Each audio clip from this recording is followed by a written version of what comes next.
जय श्री राम दोस्तों, स्वागत है आप सबका अपने यूट्यूब चैनल पे। मैं सुनील जोशी आप लोगों के लिए एक बार फिर से बैंक निफ्टी एनालिसिस की वीडियो लेके आया हूँ फॉर द डे 13 मई 2024। और ये आज का डे कैंडल है जो बहुत ही बढ़िया एक सपोर्ट से उठा है और बहुत ही अच्छा ग्रीन कैंडल बनाया है इसने। और ये हैमर है, बहुत बड़ी सी कैंडल है और ये गिरते हुए मार्केट में एक होप है बायर्स के लिए, जो बहुत ही अच्छी इसने मार्केट को यहाँ से उठा के करीबन 700-800 पॉइंट ऊपर लेके आया जो गिरती हुई मार्केट थी। अगर फ्रेंड्स ये कल इसके ऊपर चली जाती है, वैसे तो मेरा साइन यही है कि अब हम कॉल साइड की तरफ जा सकते हैं, लेकिन अभी गिरती हुई मार्केट है तो थोड़ा सा संभल के चलेंगे।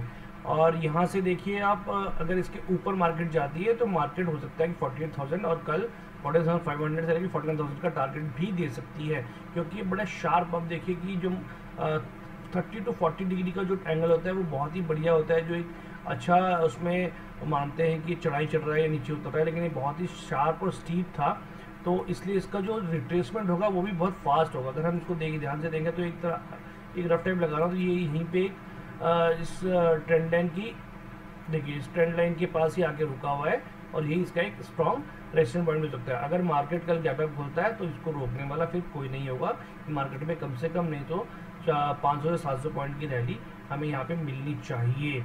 ये था एक डे का व्यू। और ये देखिए इसने अभी हमारा अपना पिछला जो हायर हाइज का पैटर्न चल रहा था उस पैटर्न को भी इसने ब्रेक नहीं किया है और ये अपने जो लोअर हाइज पे है उसको उसने बरकरार रखा है, अभी तक उसके ऊपर ही है।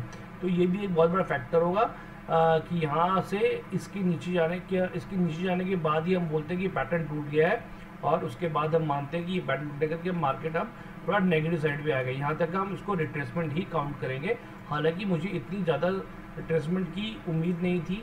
और जो ये ऐसा गिरा है आज तक मैंने कभी अभी तक तो नहीं देखा, एटलीस्ट बीच में कहीं वो एक आध ग्रीन कैंडल बनाता ही है। इसमें देखिए अब देखिए कंटिन्यू 7-8 दिन से लगातार रेड कैंडल बना रहा है और उसने किसी को भी मौका नहीं दिया है इवन बायर्स को इसमें घुसने के लिए। जिस भी बायर्स ने अभी घुसने की कोशिश की है उसको उसने लॉस देके मार्केट से बाहर ही निकाला है।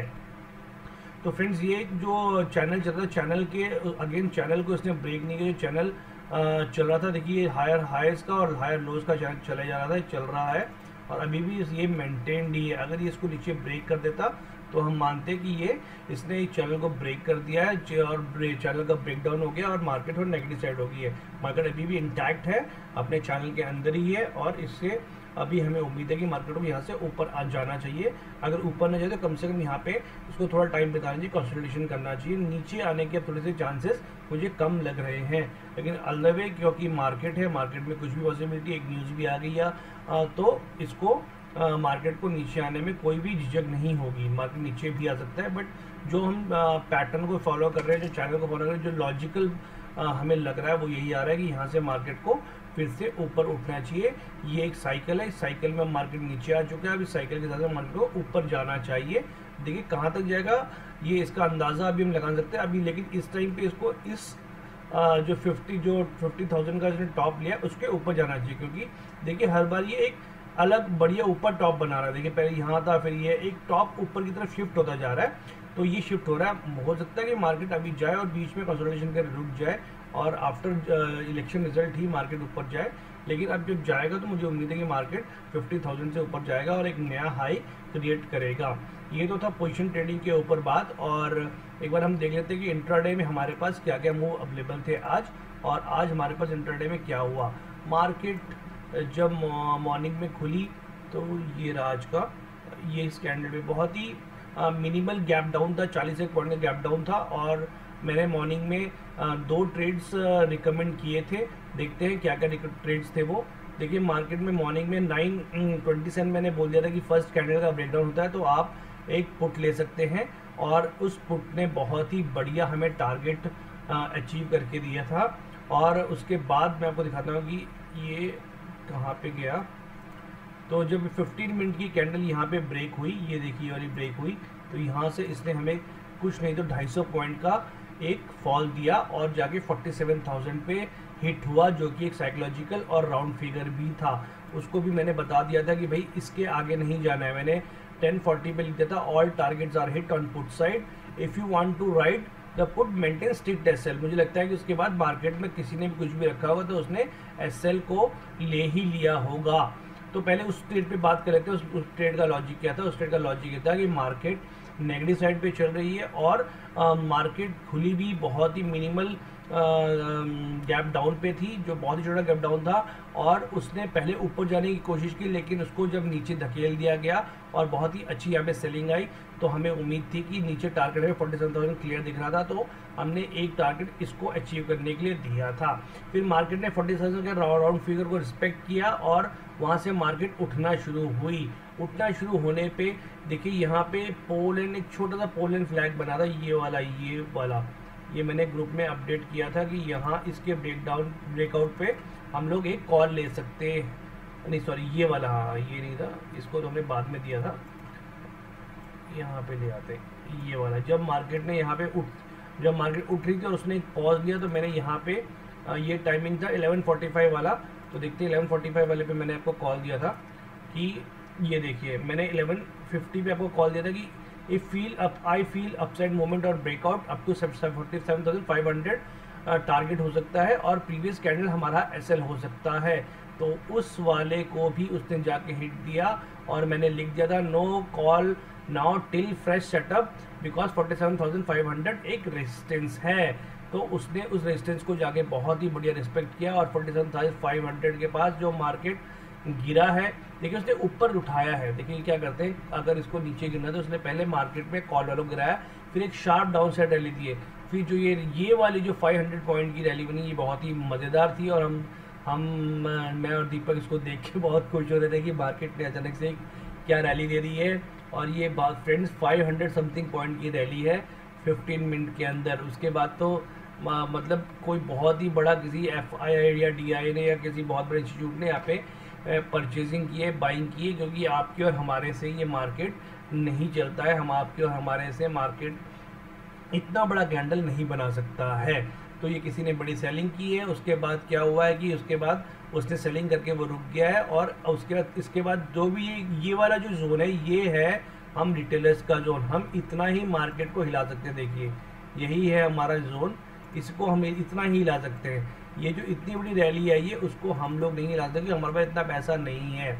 और इसने क्या किया, देखिए आपको मैं दिखा दूँ, ये 15 मिनट की जो हमारी ऊपर से एक कैंडल चले आ रही थी, एक ट्रेंड लाइन चल के आ रही थी 15 मिनट, चाहे 1 डे या किसी में भी लगा लीजिए आप, इसको उसने ब्रीच कर दिया और अब उसने ये इसके लिए एक सपोर्ट का काम करेगा। तो अब मुझे उम्मीद है कि मार्केट में कल गैप अप होना चाहिए और मार्केट को थोड़ा सा ऊपर रैली की तरफ जाना चाहिए, या तो अब साइडवेज होना चाहिए। मार्केट में कोई नीचे नहीं आना चाहिए क्योंकि उसने बायर्स को घुसा दिया है। देखिए होने के लिए कुछ भी हो सकता है, लेकिन ये जो एक प्रोबेबल हमारी थ्योरी है, जो बुकिश लैंग्वेज है या जो हम डेली बेस पे मार्केट को देखते हैं, वो यही कहता है कि अब मार्केट को नीचे नहीं आना चाहिए। मार्केट को अपने स्विंग को मेंटेन करते हुए जो मार्केट नीचे रैली आ रही है, अब मार्केट को साइकिल अब अपसाइड का होना चाहिए। अब मार्केट अब जैसे नीचे आती है फिर ऊपर जाती है, ऊपर जाती है फिर नीचे आती है, ये एक वेव के फॉर्म में चलता है। तो अब ये इस वेव में इसने ऊपर की साइड गया। आपको थोड़ा और क्लैरिटी के लिए मैं अगर कैंडल्स को जाके लाइंस में ले जाऊँ तो आपको और थोड़ी क्लैरिटी दिखेगी। ये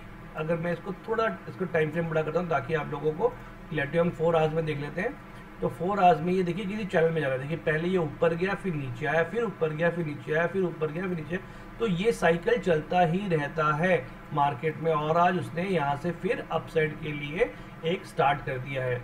तो ये था आज का लॉजिक के साथ कि हमने क्या क्या ट्रेड लिया है और किस लॉजिक पे हमने लिया है, क्या सेटअप बन रहा था उस पे हमने लिया है। और अब हम चलो बात कर लेते हैं कि कल हमारे पास क्या क्या ट्रेड हो सकते हैं, क्या क्या हमारे पास टारगेट हो सकते हैं। जब मैं टारगेट की बात करता हूँ फ्रेंड्स, तो वो ज़रूरी नहीं कि उसी टाइम जाके हिट करे। प्रॉबेबली आप लोगों ने देखा है कि जब मैं कोई टारगेट देता हूँ तो वो हिट करता है, लेकिन वो ज़रूरी नहीं कि उसी दिन करे। कभी बहुत अच्छा मूव मिल जाता है, कभी नहीं मिल पाता कि मार्केट साइड में हो जाता है। ये एक प्रॉबेबिलिटी है कि हाँ ऐसा हो सकता है और हम इतना टारगेट एक्सपेक्ट कर सकते हैं। तो फ्रेंड्स अगर मान लीजिए कि कल मैं इसको पहले 1 डे चार्ट में ले जाता हूँ ताकि और हमें ज़्यादा क्लैरिटी दिखे, क्योंकि उसमें जितना बड़ा टाइम फ्रेम होगा उतनी बड़ी हमारे पास रेजिस्टेंस और सपोर्ट की क्लैरिटी होगी। ओके, तो ये एक बड़ा ही अच्छा बुलिश है। तो हम एक्सपेक्ट कर रहे हैं कि मार्केट को कल गैप अप होना चाहिए। मार्केट को गैप अप होना चाहिए। गैप अप कितना होना चाहिए? मुझे लगता है कि मार्केट को 48,000 के ऊपर गैप अप होना चाहिए, क्योंकि वो एक स्ट्रॉन्ग रेजिस्टेंस पॉइंट है। उसको अगर नॉर्मल डे में तोड़ने जाएंगे तो उसको तोड़ने में बहुत मेहनत लगेगी।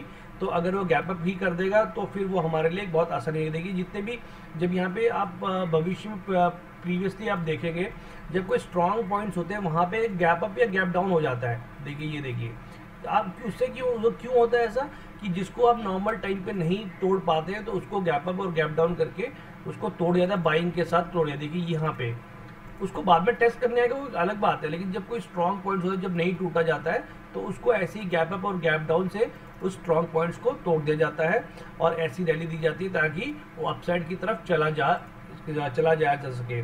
तो मेरा अंदाजा है कि मार्केट को ये 800 पे 800 के करीब है, तो 200 पॉइंट 250 पॉइंट का अगर ये गैप अप होता है तो 48,000 का गैप अप होगा। और 40,000 अगर ये गैप अप हो जाता है तो पहले आप 40,000 को एक बार वेट कीजिए कि 48,000 जो है वो पहले रीटेस्ट हो जाए, बिना टेस्टिंग के नहीं।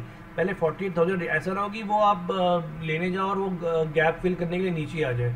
तो 48,000 के पास जब भी आपको कोई भी एक 15 मिनट की कैंडल बुलिश दिख जाए उसको बेस लेके आप ट्रेड कर सकते हैं। और पहला टारगेट हमारा 48,450 के करीब रहेगा। वहाँ पे मार्केट को थोड़ा और टाइम पास करना चाहिए, ताकत इकट्ठी करनी, थोड़ा नीचे आना चाहिए और उसके बाद नेक्स्ट टारगेट 48,700 रहेगा। उसके बाद नेक्स्ट टारगेट हमारा 49,000 रहेगा। तो ये हमारे 3 टारगेट मैंने आपको बता दिए। इन केस गैप डाउन खुलता है तो देखिए वैसे तो मैं बुलिश हूँ, लेकिन ऐसा कह नहीं सकते कि मार्केट नहीं जाएगा। तो हम देख लेते हैं, मान लेते हैं कि मार्केट 48,000 गैप डाउन खुलता है तो 40,500 जो रहेगा वो इसके लिए बहुत ही स्ट्रॉन्ग इस टाइम पे सपोर्ट का काम करेगा। तो 48,000 से नीचे अगर मार्केट खुलता है, अगर 40,000 से ऊपर 40,500 के ऊपर कभी मार्केट खुलता है तो आप ये देखिए कि उसको टेस्ट करके मार्केट ऊपर चला जाएगा। मान लीजिए 40,500 से नीचे मार्केट खुलता है तो आपको पहले 40,500 के टेस्ट का वेट करना है। उसके बाद वेट करने के बाद अगर वो सक्सेसफुल होता है और कोई एक बेरिश कैंडल बनाता है एटलीस्ट 15 मिनट की, तो पहला टारगेट होगा 48,200 पे भी अगर मार्केट कुछ नहीं रुकता है तो फिर हमारा टारगेट होगा 46,900 के समथिंग। इस बार 47,000 उसको नहीं बचा पाएगा क्योंकि उसको आज उसने टेस्ट कर लिया है। अगर उसको मार्केट को नीचे आना होगा तो इस बार वो 47,000 को रिस्पेक्ट नहीं करेगा जैसा उसने आज रिस्पेक्ट किया है और वहाँ से 800 पॉइंट उठा दिए हैं। लेकिन अब मान लीजिए कि बायर्स, देखिए सेलर्स और बायर्स की फाइट हो रही है और मान लीजिए कि बायर्स ने बहुत कोशिश कर ली और उसके बाद भी ये उसको उठा के नहीं ले जा पा रहे, तो सेलर्स इसको पूरी तरह दबा देंगे और ये 47,000 का जो आज टेस्ट हुआ था वो अब उसको नहीं रोक पाएगा, उसको नीचे आना पड़ेगा। उसका नेक्स्ट सपोर्ट अब 900 के ऊपर है।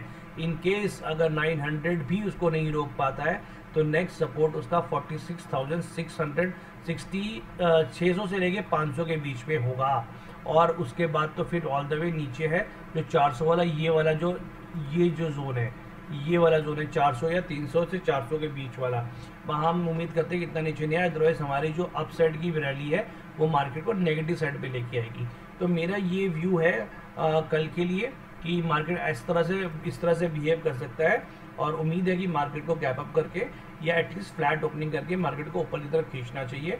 एटलीस्ट 48,500 कल हमारा अगर वो टेस्ट कर ले, इस वाली जोन को अगर मार्केट टेस्ट कर ले तो हमारे लिए बहुत ही ज़्यादा एक अच्छा वो हो जाएगा कि हम लोग इससे यहाँ ऊपर की साइड बुलिश हो जाएंगे। ये वाला मार्केट अगर निकाल दे तो मैं उम्मीद करता हूँ कि मार्केट आने वाले समय पे 49,000 से ऊपर जाना चाहिए। जो रैली 50,000 से ऊपर की बात कर रहे हैं वो आफ्टर इलेक्शन रिजल्ट बहुत ही अच्छा खींच सकता है। तो यही फ्रेंड मेरा आज का और कल का एनालिसिस था। मैंने साइड ट्रेड्स आपको समझा दिया, इसके पीछे का लॉजिक समझा दिया है। तो हम कभी फिर से कल मिलते हैं और जो भी बीच में इंटरडे के जो मुझे मूव्स कैप्चर हम दिखाई देते हैं हम लोग डिस्कस करके उसको ग्रुप में डाल देते हैं और आप लोगों को एक देते हैं। कोई भी फ्रेंड्स में से व्हाट्सएप ग्रुप में करना चाहता है तो मुझे सिर्फ कमेंट में अपना नंबर डाल दीजिए, मैं आप लोगों को अपने ग्रुप में ऐड कर दूँगा। ये फ्री ऑफ कॉस्ट है और ये एक एजुकेशन पर्पज़ पे आप इसको अपने दिमाग के साथ, अपने लॉजिक के साथ आपको उसको ट्रेड को एक्सिक्यूट करना है विद स्ट्रिक्ट एसएल। तो ठीक है दोस्तों, हम कल फिर से मिलते हैं बैंक एनालिसिस की वीडियो के साथ। तब तक मैं ध्यान रखिए। जय हिंद।